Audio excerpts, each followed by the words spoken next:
Mbaye ikaze mu makuru y'imikino akomeje kugenda avugwa ariko by'umwihariko ku makuru ari kuvugwa hanze y'ikibuga. Nizere ko meze neza mwese mudukurikira umunsi kundi kuri Sport TV Rwanda, by'umwihariko kuri mwebwe mwamaze gukora subscribe. Reka nizere ndashidikanya ko ibintu bimeze neza cyane aho muri hatandukanye. Tujye kugenda tugaruka ku makuru atandukanye turebera hamwe ibikomeje kugenda bivugwa nyuma yuko Ngolo Kante adahamagawe mu ikipe y'igihugu hariya mu France. Uyu mugabo yaje kuba yerekeza iwabo mu gihugu cya Mali. Biravuga rero cyangwa se bikomeje kugenda byibazwaho na benshi. Abantu bibaza bati ese kuko Ngolo Kante yaba yarakoreye ubukwe mu ibanga hariya mu gihugu cya Mali, nibyo cyangwa se ntago ari byo? Reka turebere hamwe uko bimeze. Nagerageje kunyuza amaso mu binyamakuru bigiye bitandukanye byahariya mu gihugu cya Mali ngo ndebe koko niba iyi nkuru ari ukuri cyangwa se atari ukuri. Reka tubirebe uko bimeze byose uko byakabaye. Bikomeje no kuvugwa ko umukinnyi w'ikipe y'igihugu y'Ubufaransa na Al Ittihad yo muri Arabia Saoudite ariwe Ngolo Kante yaba yakoreye ubukwe mu gihugu cya Mali mu ibanga, ariko abo mu muryango we bamaze kubihakana cyane. Babihakanye bivuye inyuma bavuga bati reka ntago ariko bimeze. Uyu mukinnyi rero ari kubarizwa mu gihugu cya Mali aho afitemo inkomoko, aho ari mu biruhuko nyuma yuko ikipe y'igihugu y'Ubufaransa itamuhamagaye ngo imwifashishe mu mikino ya kimwe cya kabiri cya UEFA National League. Ku munsi rero w'ejo nibwo hagiye hanze ifoto y'uyu mukinnyi ari kumwe n'umugore mu myambaro ya Islam. Bikavugwa ko yaba yakoze ubukwe abukoreye hariya nyine i Bamako mu gihugu cya Mali. Amakuru rero ariko ntabwo ari guhurizwaho n'ibinyamakuru bitandukanye, aho bimwe biri kugaragaza ko atari byo, ibindi bikagaragaza ko byaba ari byo. Umwe rero mu bavukana na Ngolo Kante yabwiye ikinyamakuru cyitwa The Pinnacle Gazette ko amakuru ari kuzenguruka kuri internet yerekeranye cyangwa se yerekeranye n'ifoto ya Ngolo Kante yashakanye n'ibinyoma. Atero amakuru ari kugenda acicikana agaragaza ifoto ya Ngolo Kante n'umugore, ati ntabwo ariyo, ni ibinyoma pepe ntabwo Ngolo Kante yakoze. Uyu mukinnyi rero ukina mu kibuga hagati akunze kugira ibanga ibijyanye n'ubuzima bwe bwo hanze y'ikibuga, ndetse ntabwo yakunze kuvugwa mu bijyanye n'inkundo gusa.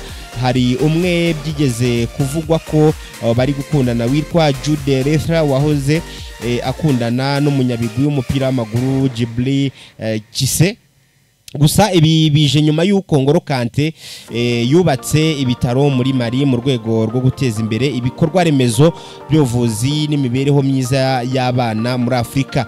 Ibi bitaro bifite agaciro k'amafaranga arenga miliyari 5 z'amanyarwanda, bikaba biherereye rero mu murwa mukuru wa Mali i Bamako. Ngolo Kante rero avuga ko yagize ikibazo mu gukura kwe, bityo akaba ashaka gukora ibishoboka byose kugira ngo agire impinduka azana mu buryo bwose bushoboka.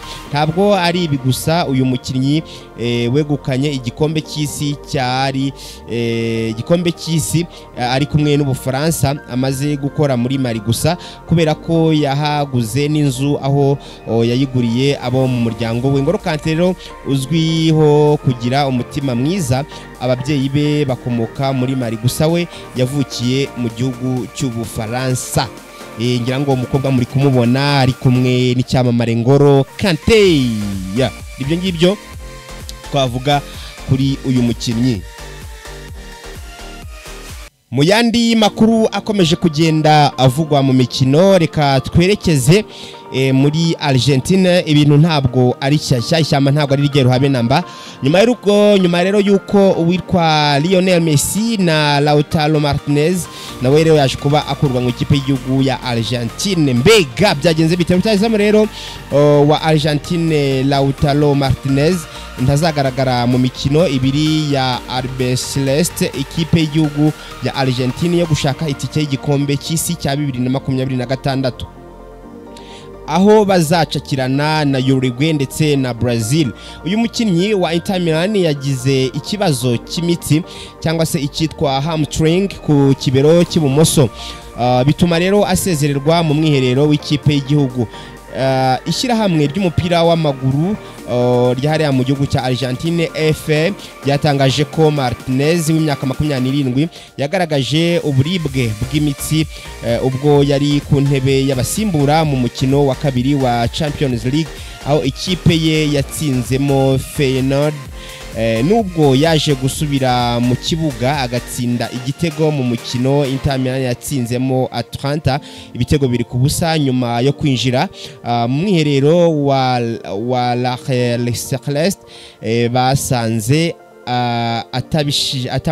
atabashije gukina kubera iyo mvune.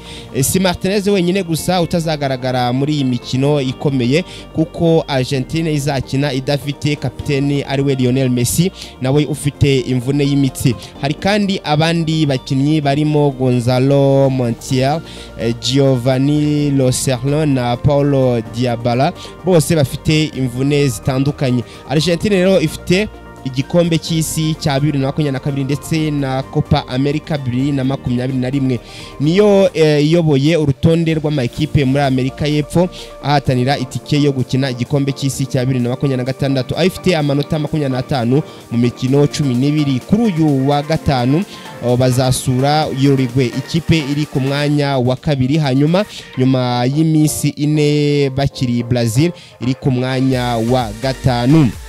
Ikipe ya Lionel Scaloni irasabwa gutsinda iyi mikino kugira ngo ikomeze kuba ku mwanya wa mbere no kwitwara neza imbere y'amakipe akomeye yo muri Amerika y'Epfo. Urumva ko ni igihombo gikomeye cyane kuba bamaze gutakaza uyu musore. Urumva rero ko Argentine nubwo iri ku mwanya wa mbere ariko nayo urumva ko ibintu ntago bimeze neza ntago bimeze neza ku mugani wa wundi ntago bimeze sawa. Reka mbashimire mwese mukomeje gukurikira ibiganiro bya Sport TV Rwanda, nkomeza no kwifuriza byiza no komeza kunogerwa n'ibiganiro byacu.